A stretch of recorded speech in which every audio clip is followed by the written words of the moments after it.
ونستعينه ونستغفره ونؤمن به ونتوكل عليه ونعوذ بالله من شرور أنفسنا ومن سيئات أعمالنا من يهده الله فلا مضل له ومن يضلله فلا هادي له ونشهد أن لا إله إلا الله وحده لا شريك له ونشهد أن سيدنا ومولانا محمدا عبده ورسوله أما بعد فأعوذ بالله من الشيطان الرجيم بسم الله الرحمن الرحيم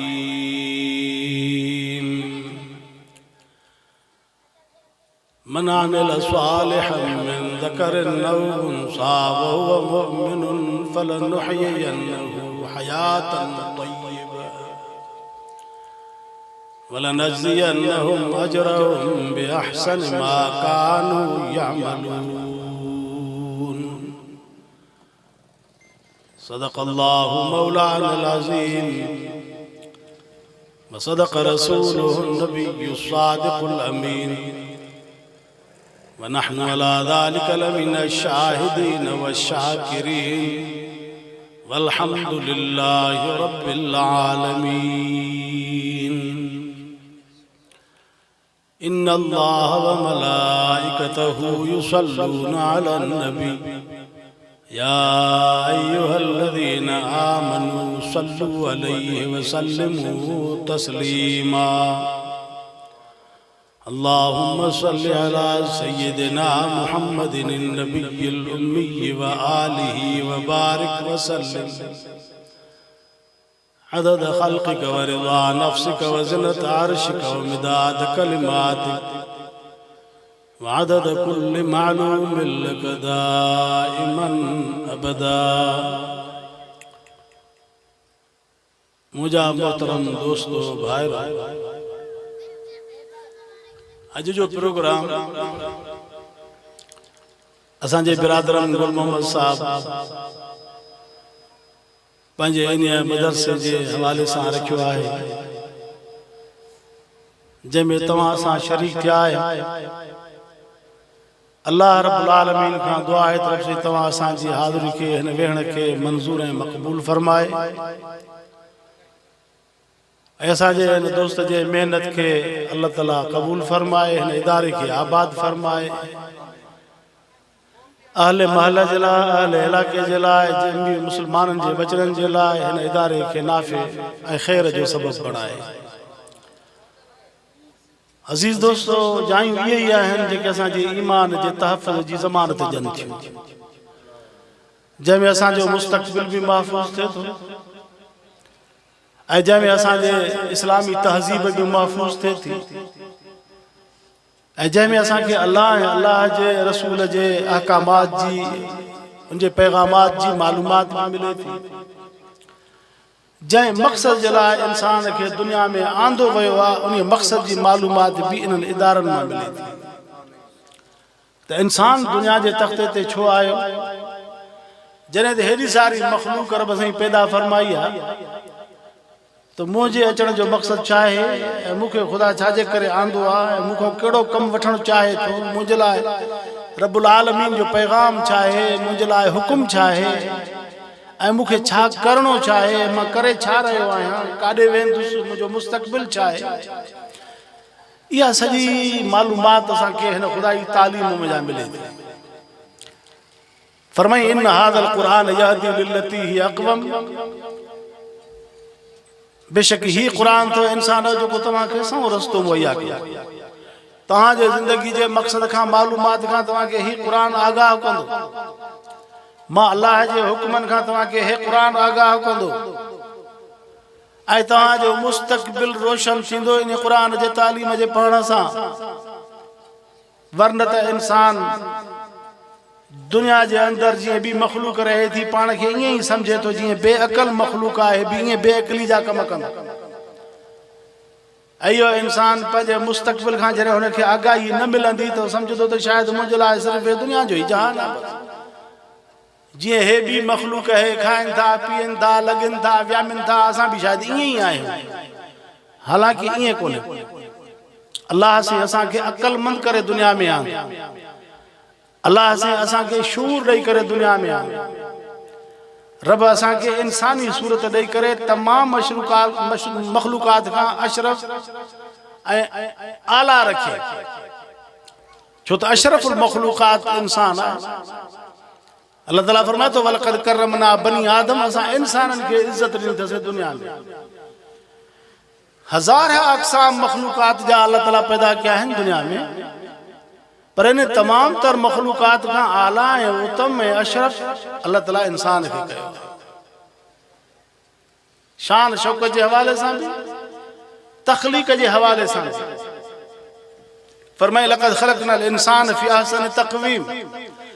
असा इंसान के सोने अंदाज में करे पैदा कयो ओ अल्लाह तबारक व तआला जे इल्म में जेका सोने में सोनी सूरत हुई वा इंसान के अता फरमाए हजरत आदम अलैहिस्सलातु वस्सलाम जो जसद अतर अल्लाह रब्बुल आलमीन उन्हें के पंहिंजे कुदरत जे बिनी हथन सां पाण ठायो फरमाई अल्लज़ी खलक़तु बियदैया शैतान जने सजदो न कयो हजरत आदम के ताज़ीम जो तो अल्लाह तबारक व तआला फरमाइश तो तू हिन के छो न सजदो कयो अल्लज़ी खलक़तु बियदैया है तो उहा ज़ात आहे है तो उहो इंसान आहे है तो एडो वडे मर्तबे ऐं शान वारो थींदो जंहिंखे मां पंहिंजे हथ सां ठाहियो आहे पंहिंजे हथ सां जंहिंखे मां पंहिंजे कुदरत जे ॿिन्ही हथनि सां ठाहियो आहे तो इनखे सजदो न कयो ताज़ीम जो इज़ अमरतुक जॾहिं तोखे मां हुकुम बि कयो एॾी वॾी इंसान ज़ात तमामु वॾे आला क़िस्म जी तख़लीक़ इंसान जी तकरीम भी एॾी वॾी इंसान जी जो तमाम तर मखलूकात जेका भी दुनिया में घुमे थी इन तमाम तर मखलूकात का अल्लाह ताला इंसान के इम्तियाजी हैसियत ॾिनी आहे ऐं इंसान सभिनी खां आला ऐं उत्तम ऐं बरतर आहे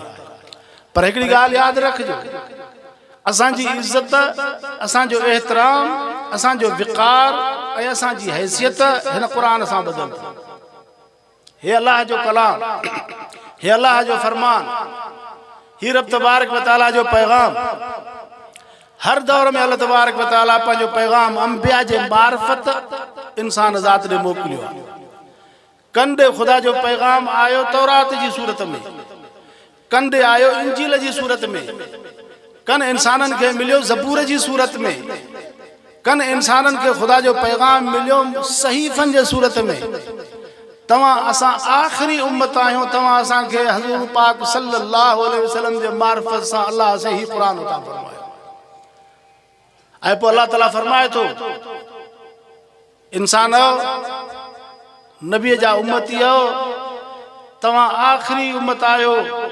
हे नबी आखिरी अथव हे किताब भी आखिरी अथव हाणे तव्हांखे असां पंहिंजे इन क़ासिद जे हवाले सां तव्हां ॾे पैगाम मोकिलियो अथसीं हाणे जेको तव्हांखे इहो हुकुम करे उन ते तव्हांखे अमल करिणो आहे फरमाई मा आताकुमुर रसूल फखुज़ू वमा नहाकुम अन्हु फंतहू जेका शइ रसूल ॾे वठो हाणे उन ते हलो उन ते अमल कयो जंहिंखां झले वठो उन खे फिटो कयो उन में तव्हांजे लाइ भलाई ऐं चङाई कान्हे का लिहाज़ा असांजे लाइ ख़ैर असांजे लाइ भलाई ऐं असांजे लाइ दारनि जे निजात जो ज़रियो क़ुरान पाक अल्लाह अल्लाह जे रसूल जो फरमान इन जे करे पाण फरमायूं त अन ख़ातमुन नबिय्यिन ला नबी अबादी फरमायो मां आखिरी नबी आहियां मूंखां बाद में ॿियो को नबी कोन ईंदो फरमायो ला किताब बाद किताब ला क़ुरान पाक खां पोइ ॿियो किताब कोन ईंदो ला उम्मत बादकुम तव्हां खां पोइ ॿी उम्मत कान ईंदी क़यामत ईंदी बाक़ी उम्मत भी न ईंदी किताब भी न ईंदो नबी भी न ईंदो हाणे तव्हां जे लाइ अल्लाह जे रसूल फरमायो पाण वसियत कयूं फरमायो तरक्तु फीकुम अमरैन ॿ कम तव्हां में छॾे वेंदुसि छो त मां आखिरी नबी आहियां मूंखां बाद में ॿियो को नबी कोन ईंदो क़ुरान इहो ई आखिरी किताब आहे ॿियो किताब कोन ईंदो तव्हां आखिरी उम्मत आहियो तव्हां जे लाइ मां पंहिंजो पैगाम छॾियूं वञा थो पियो ॿ कम तव्हां में छॾे वञा थो इन तमस्सक्तुम बिहिमा फलन तज़िलू अबदा जॾहिं तव्हां उन ॿिन्ही शयुनि खे चिंबड़ी वठंदव कॾहिं बि गुमराह न थींदा हज़ूर फरमायो तव्हां गुमराह न थींदव सहाबा किराम अर्ज़ु कयो साईं उहे कहिड़ियूं ॿ शयूं आहिनि पाण फरमायूं किताबुल्लाह व सुन्नती हे अल्लाह जो क़ुरान तव्हां में छॾे वञा थो ॿियो पंहिंजो तरीक़ो तव्हां में छॾे वञा थो इन तमस्सक्तुम बिहिमा फलन तज़िलू अबदा जॾहिं तव्हां किताबुल्लाह खे चिंबड़ी वठंदव क़ुरान पाक खे चिंबड़ी वठंदव मुंहिंजे तरीक़े खे चिंबड़ी वठंदव हज़ूर फरमायो कॾहिं बि गुमराह न थींदव का बि दुनिया जी ताक़त तव्हांखे गुमराह न करे सघंदी अज़ीज़ो अॼु असां पंहिंजे हिन मुआशरे माहौल जे अंदरि तरक़ी जे राह ते हलूं था पिया पंहिंजे माश खे बहितर बणाइण जे लाइ पंहिंजे शहर में कमाई कयूं था पंहिंजे शहर में पोरियो कयूं था पंहिंजे शहर में हिरफत ऐं कमदारी कयूं था पिया उते ड्राउ नथो थिए त पंहिंजे शहर खां ॿिए शहर जे पासे ॾे उते जेकॾहिं असांजी पूरत नथी थिए त पंहिंजे मुल्क खे छॾे करे ॿिए मुल्क में वञूं था बाबा हलो हाणे सऊदी हलो असांखे रियाल कम ॾींदा हितां वारे पैसे जी हुकूमत न आहे वैल्यू कान्हे का को काथे अमेरिका में को बर्तानिया में को काथे को डॉलर थो कमाए को दीनार थो कमाए दुबई में बाबा हलो हेॾे हलो हिते असांजी माश बहितर नथो थिए असांजी पूरत नथी थिए पई पंहिंजे माश खे पूरे करण जे लाइ पंहिंजे माश जे अदम इस्तिकाम खे ख़तम करण जे लाइ माशी इस्तिकाम हासिल करण जे लाइ माण्हू केॾी हिरफत करे थो पियो हिकु मुल्क खां ॿिए मुल्क ॾे हिकु इलाइक़े खां ॿिए इलाइक़े ॾे हिकु शहर खां ॿिए शहर ॾे ईअं माण्हू पंहिंजे वञी करे माश खे बहितर बणाइण जे लाइ जाखोड़ ऐं महिनत करे थो पर जेके पैगंबर अलैहिस्सलातु वस्सलाम असांजे लाइ ॿ शयूं छॾे विया ऐं उहे बुनियादी शयूं आहिनि हिकु अलाह जो कलाम ॿियो अलाह जे रसूल जो कलाम पैगंबर जो तरीक़ो उन्हीअ खे हासिल करण जे लाइ असां दीन में केतिरी तरक़ी कई आहे इहो त थोरो सुझाव इनखे त थोरो सम्झण जी ज़रूरत आहे हाणे इहे ॿई शयूं असांखे काथों मिलंदियूं उहे जायूं इहे अथव इदारा उहे जिते क़ाल अल्लाह व क़ाल रसूल जी तालीम पढ़ाई वञे थी पई जिते मुस्लमाननि जे बचड़नि खे क़ुरान जी तालीम हज़ूर जो फरमान ॿुधायो वञे थो पढ़ायो वञे थो सेखारियो वञे थो इन्हनि जी तरक़ी इदारनि जी तरक़ी हिन धरतीअ जे वजूद जो सबब आहे जेकॾहिं हिन धरतीअ ते इहे इदारा न हुजनि क़ाल अल्लाह व क़ाल रसूल पढ़ण वारा न हुजनि ऐं अल्लाह जो नालो अल्लाह अल्लाह करण वारा न रहनि त हीअ दुनिया हिकिड़े मिंट में फना थी वेंदी का दुनिया जे वजूद जो बका जो को सबब ई कोन्हे को ख़ुदा जे क़ुरान खां सवाइ ॿी का शइ जे इंसान जे वजूद में रूह हूंदो आहे पोइ इंसान जो उज़वो कटिजी वञे अखि निकिरी पवे जंग कटिजी वञे बाह कटिजी वञे जिस्म सॼो ज़ख़्मी थी पवे पर रूह मौजूद हूंदो आहे इन जे करे उन खे दफ़न न कबो आहे सॼो जिस्म सालिम हूंदो आहे छड़ो रूह निकिरी वेंदो आहे त इहो इंसान असां ॿ ॾींहं बि उनखे न रखी सघंदा आहियूं चवंदा आहियूं बाबा मथां धप करे शाम जो उनखे पूरो दफ़न कयो जनाज़ो पढ़ो जे इंसान जो वजूद रूह जे हुजण जे करे बाक़ी रहे थो पियो अहिड़े नमूने सां हिन दुनिया जो वजूद बि हिन क़ुरान जे हुजण सां बाक़ी रहे थो दुआ कयो त अल्लाह ताला असांजे हिननि इदारनि खे आबाद फरमाए अल्लाह ताला असांजे आमतुल मुस्लिमीन जे बचड़नि खे क़ुरान जे तालीम सां आरास्ता फरमाए असांजे अहले क़ुरान जेके क़ुरान जी तालीम ॾियनि था मुस्लमाननि जे बचड़नि खे उन्हनि जो असां ते एहसान उन्हनि जो असां ते एहसान आहे जो असांजे बचड़नि खे इहे मदारिस वारा ग़रीब जो ॿार आहे यतीम जो ॿार आहे मिसकीन जो ॿार आहे कहिड़े बि कैफ़ियत जो आहे उन वीचारे जो इलाज मुआल जो बि उहो ई कंदा मदरसे वारा ऐं उन जो लटो कपिड़ो पोशाक वग़ैरह उन जो बंदोबस्त बि इहे ई कंदा मदरसे वारा कंहिंखे किरायो न आहे त उन किरायो बि उहे ई मदरसे वारा ॾींदा अहिड़े नमूने सां उन जे सॼे घर जे किफ़ालत जेका आहे उहा बि उहे मदरसे वारा करनि था ऐं तव्हां ॾिठो हिन ताज़े हालात में जेके इंतिहाई नागुफ़्तबे हालात ख़स्ता हालात झुगड़ा माण्हुनि जा किरी पिया बारिशूं जेके गुज़रियल साल वारी वरी बारिशूं तव्हां में ॾिठो इहे मदारिस वारा इहे दीनदार इहे क़ुरान वारा इहे वीचारा वरी बि क़ौम जे पर घुर लहण जे लाइ इहे ई माण्हू पेश हुया उन्हनि जे मार्फत के वीचारा कराची वारा दोस्त तावन करन पिया के काॾां जा के काॾां जा पर दीनी मदारस वारन उन्हनि खे एहसास थियो ऐं उन्हनि पंहिंजे एहसास जे बुनियाद ते उन्हनि उन इलाइक़नि में जेके इंतिहाई ख़स्ता हालत में हुया उन्हनि में वञी करे उहे अनाज ऐं उन्हनि में वञी करे राशन तक़सीम कयूं सम्झूं त ही माण्हू मुस्तहिक़ आहिनि ऐं एहसास उन्हनि में हुयो त ही हुकूकुल इबाद आहिनि हुकूकुल इबाद में हज़ूर फरमायो तव्हां जेकॾहिं कंहिं पाड़े में रहो था ऐं पाड़े वारो तव्हांजो जेकॾहिं मिसकीन आहे ग़रीब आहे त पोइ तव्हां पंहिंजे उन बोड़ में जेका मानी भाॼी पचायो था उन में रहो घणो कयो तव्हां त पाड़े वारे खे बि ॾियो ऐं उनजी पर घुरल पाड़े जी पर घुरल एतिरे क़दुरु हक़ आहे पाड़े वारे जो अज़ीज़ो इस्लाम असांखे इहा तालीम ॾिनी क़ुरान असांखे इहा तालीम ॾिनी पैगंबर अलैहिस्सलातु वस्सलाम जो जेको भी ज़िंदगी जो मेयार गुज़रियो आहे वो इन बुनियाद ते गुज़रियो आहे जो हज़ूर जन पाड़े वारनि जी वॾी पर घुरल हूंदा हा पाण फरमायो त मूंखे रब तबारक व तआला पाड़े वारनि जी एॾी मूंखे हुकुम कयो आहे एॾो उन सां भले हलण जो मूंखे अल्लाह ताला हुकुम फरमायो आहे जो मूंखे भउ थियो त मतां पाड़े वारो मीरास में न शरीक थी वञे जेको पाड़े वारो फौत थिए थो मतां पाड़े वारे के भी अल्लाह ताला फरमाए तो इन जो भी हक़ तव इन के जो पुट त आहिनि औलाद त आहे भाइर पी मां त आहिनि वारिस पर मतां इन वर्से इन तरके में वारिस मतां वो पाड़े वारो भी न शरीक थी वञे हज़ूर जन फरमाए एॾो मूंखे ख़ुदा हुकुम करे एॾी मूंखे तंबीह करे थो त पाड़े सां भलो इहा सॼी तालीम क़ुरान हमदर्दी ऐं ईसार ऐं कुर्बानी इहा सॼी तालीम इस्लाम जी आहे हिन तालीम खां वधीक ॿी कहिड़ी तालीम आहे जेका इंसान जे मेयार ते सही लहंदी ऐं इंसान जे इन मुस्तक़बिल ते असर अंदाज़ थींदी ऐं इंसान जे लाइ मुस्तक़बिल में निजात जो सबब बणबी इहा ई तालीम क़ुरान पाक जी आहे अल्लाह ताला फरमाए थो नज़लना अलैकल किताब तिब्यानन लिकुल्लि शै ऐं नबी अहिड़ो किताब तुंहिंजे मथां असां नाज़िल कयो अथसीं जेको हर शइ खे बयान करे थो पियो तव्हांजे अक़ाइद जो बयान तव्हांजे अख़लाक जो बयान तव्हांजे मुआशिरे खे बहितर बणाइण जो बयान तव्हांजे निज़ाम खे बहितर बणाइण जो बयान ऐं तव्हांजे अमन अमान खे बहितर बणाइण जे लाइ क़ुरान जेको पंहिंजो फार्मूलो ॾिनो आहे उन फार्मूले जे मुताबिक़ अॼु बि जेकॾहिं मुस्लमान अमल करे ऐं असांजो मुस्लिम उम्मा जेकॾहिं क़ुरान पाक जे ॾिनल फार्मूले जे मुताबिक़ अमल करनि त मुस्लमान कॾहिं बि ख़स्ता हाल में नथो वञी सघे ऐं मुस्लमान हमेशह अमन ऐं सलामती वारी ज़िंदगी गुज़ारे सघे थो पियो अॼु असां पंहिंजे घर खां निकिरी शहर ॾे नथा अची सघूं पिया छो त हालात अहिड़ा थी विया आहिनि मुल्क में अहिड़े क़िस्म जो माहौल पैदा कयो वियो आहे जो मुस्लमान जीअं क़ुरान खां परे थो थींदो वञे तीअं अदम इस्तिकाम जो शिकार थिए थो पियो तीअं बदअमनी जे वर चढ़ंदो वञे थो पियो तीअं बुख ऐं बेरोज़गारी ऐं अफ़लास जे वर चढ़ंदो वञे थो पियो बुख मुस्लमाननि में बेरोज़गारी मुस्लमाननि में बदअमनी मुस्लमाननि में अगवा बराए तावान असांजो शेवो बणिजी चुको धर दग ते मार धाड़ ऐं फुरमार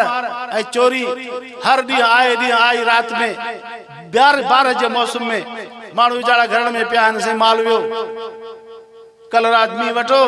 मूंखे हिकिड़े दोस्त वीचारे फोन कई चयईं मींहं जो मौक़ो वठी करे चोर मुंहिंजे घर में मेंह कढी विया असांजो हाल हाणे इहा में वधि में वधि 2 लखनि जी 1.5 जी अढाई ईमान वियो ईमान बचो ईमान त कीमती शइ आहे हाणे असांजी हालत वञी पोज़ीशन हिते बीठी इहो सॼो सबबु इहो आहे जो असां क़ुरान खां परे आहियूं ऐं असांजूं हुकूमतूं जेके आहिनि उहे इस्लाम जे तालीम खां ख़ाली आहिनि ऐं इस्लाम उन्हनि खे वणे कोन थो पियो सिर्फ़ु उहे फिरंगी जे तालीम जे तरफ़ तवजो करनि था ऐं उन माहौल जे तरफ़ तवजो करनि था उन तहज़ीब खे अपनाइण जे में पंहिंजो फ़ख़्रु महसूसु करनि था इस्लाम जे तहज़ीब खां परे था भॼनि ऐं पैगंबर पाक जे ॾिनल उन दीन ऐं मिलत ऐं मज़हब ऐं उन तरीक़े खां परे था भॼनि पिया जंहिंजे करे मुस्लमान पोइते ई पोइते वञे थो असां बदअमनी जे वर चढ़ी वियासीं असां बेरोज़गारी जे वर चढ़ी वियासीं असां हिकिड़े फ़ाहिश ऐं उरियानी जे वर चढ़ी वियासीं मुस्लिम मुआशिरे में जेके शयूं इंतिहाई ऐबदार उहे असांजे लाइ अॼु फ़ख्र जो सबबु आहिनि। फ़ाहिश ऐं उरियानी असांजो फ़ख्र सां माण्हू करनि था, बेपर्दगी फ़ख्र सां माण्हू उन में घुमे थो बाज़ारनि में, उन में पंहिंजे लाइ फ़ख्र महसूसु करनि था। हालांकि इस्लाम इन्हनि शयुनि जी इजाज़त, इस्लाम आला शइ आहे, पैगंबर पाक जो तरीक़ो आला शइ आहे। क़ुरान जेको असांखे अख़लाक़ सेखारे थो ऐं क़ुरान पाक जेको असांखे ज़िंदगी जो मेयार सेखारे थो पियो, उहो त तमामु आला ऐं उत्तम आहे। पर मां अव्हां खां पुछां थो पियो, अहिड़े हालात में तव्हां ॾिसो इहे मुआशिरे जा उहे माण्हू जेके दीनी इदारनि सां वाबस्ता रहनि था उहे थोरा आहिनि, ऐं जेके ग़ैर इस्लामी तहज़ीब सां वास्तो रखनि था उन्हनि जी कसरत आहे। तंहिंजे करे अल्लाह रब्बुल आलमीन बि चयो अक्सरुम ला यक़िलून, घणा बेअक़ल आहिनि, सम्झनि कोन था क़ुरान खे, घणा क़ुरान खे सम्झनि कोन था। अक्सरुम ला यअलमून फरमाए घणा अहिड़ा आहिनि जेके न ॼाणनि, अणॼाण आहिनि, ना वाक़िफ़ आहिनि, ॼाणनि ई कोन था क़ुरान जी तालीम खे। असां ते हेॾो वॾो फार्मूलो ॾिनोसीं, हेॾो इज़त वारो माहौल फ़राहम करण जे लाइ, हेॾे अमन अमान खे बहितर बणाइण जे लाइ हेॾो वॾो फार्मूलो क़ुरान पाक जे सूरत में, ऐं पैगंबर पाक इन ते अमल करे ॾेखारियो। हज़ूर जे दौर में माण्हू हज़रत खुलफाए राशिदीन जे दौर में, हज़रत अबू बकर हज़रत उमर फारूक जे दौर में माण्हू पंहिंजी ज़कात पुठिन ते खणी करे घुमंदा हुआ त आहे को मिस्किन खे ॾियूं। इहो दौर हो, जंहिंखे बि ॾींदो माण्हू बाबा अॻिना हाल कंहिं ॿिए खे ॾिसो, असां अञा पाण ज़कात ॾियण वारा आहियूं, असां अञा पाण ज़कात ॾियण वारा आहियूं। इहो दौर पैगंबर जे दौर में माण्हू खां जराइम थी वेंदा हुआ, गुनाह थी वेंदा हुआ, ज़िना जहिड़ा बदकारी जा अमल थी वेंदा हुआ। साहिब रोईंदा ईंदा हज़ूर वटि, हज़ूर शैतान हमलो करे विधो, शैतान असांखे अगवा करे विधो, तहिर नहीं आ रसूल अल्लाह, अल्लाह जा रसूल असांखे पाक कर। हिन दुनिया में सज़ा खाऊं, आख़िरत वारी सज़ा त तमामु वॾी आहे। आख़िरत वारी सज़ा असांजे बर्दाश्त खां मथे आहे। अॼु असां हिते दुनिया में वेठा आहियूं, हज़ूर जा उम्मती आहियूं, उहो ई क़ुरान असां वटि मौजूदु आहे, उहो ई असां वटि हिते कलमो मौजूदु आहे, पर अॼु असां इन्हनि शयुनि खां मुड़ूं था। अॼु फ़ाहिश उरियानी असांजो हिकिड़ो शेवो बणिजी चुको आहे। अॼु मार धाड़ चोरी डकैती वग़ैरह वग़ैरह इहे सभु असांजे लाइ हिकिड़ो आदत बणिजी चुकी आहे। अज़ीज़ो, इन माहौल जी बहितरी, इन माहौल जी भलाई ऐं इन में तब्दीली उन वक़्त में ईंदी जॾहिं असांजो कुलियतन असांजो मुस्लमाननि जो तवज्जो दीनी इदारनि ॾे, मसाजिद मदारिस आले क़ुरान ॾे जॾहिं तवज्जो थींदो तॾहिं असांजो माहौल ऐं मुआशिरो ठहंदो, वरन त असांजो मुआशिरो वेंदो बिगड़ंदो। अॼु हिननि शयुनि जी अहमियत आहे, उम्मत खे हिननि शयुनि जी ज़रूरत आहे। इहे जायूं आबाद कयो। अज़ीज़ो, हिननि जायुनि जे आबाद थियण सां असांजा नस्ल महफ़ूज़ रहंदा, असांजा बचड़ा महफ़ूज़ रहंदा, असांजो मुस्तक़बिल महफ़ूज़ रहंदो, असांजो इलाइक़ो पुरअमन थींदो ऐं इलाइक़ो असांजो ख़ुशहाल थींदो जॾहिं ही जायूं आबाद हूंदियूं। इन्हनि में अहसास थिए थो इहे इदारा आहिनि, इहा जिते तालीम ॾिनी वञे थी क़ुरान हदीस जी तालीम, इन तालीम सां इंसान में इंसान जो अहसास पैदा थिए थो पियो, ग़रीब सां हमदर्दी जो अहसास पैदा थिए थो पियो, ऐं उन जे माहौल ऐं मुआशिरे खे बहितर बणाइण जे लाइ ऐं उन जे अफ़लास ऐं बेरोज़गारी खे ख़तमु करण जे लाइ ऐं उन जे परघुर लहण जे लाइ इंसान जे दिल में हमदर्दी जो अंसर पैदा थिए थो पियो, जंहिंजे दिल में क़ुरान जी तालीम असर करे थी।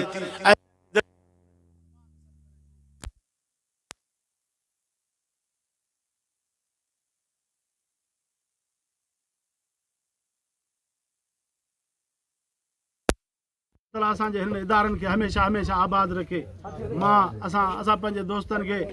मुबारक ॾियूं था जो हिन इलाइक़े में अची करे अल्हम्दुलिल्लाह दीन जे इदारे जे नियत सां ऐं मुस्लमाननि जे बचड़नि जे मुस्तक़बिल खे महफ़ूज़ करण जे नियत सां ऐं हिते अल्हम्दुलिल्लाह इदारो खोलियो अथऊं। इहो मदरसो, इहा मस्जिद, इहे इदारा,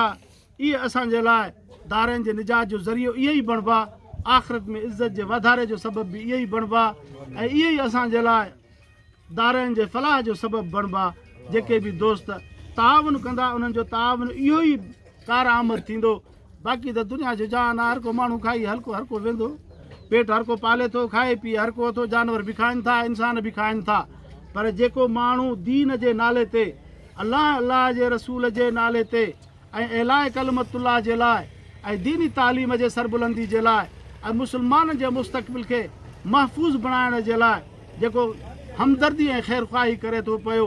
इन बुनियाद ते रब जो हुकुम आहे तावन अलल बिर व तक़वा,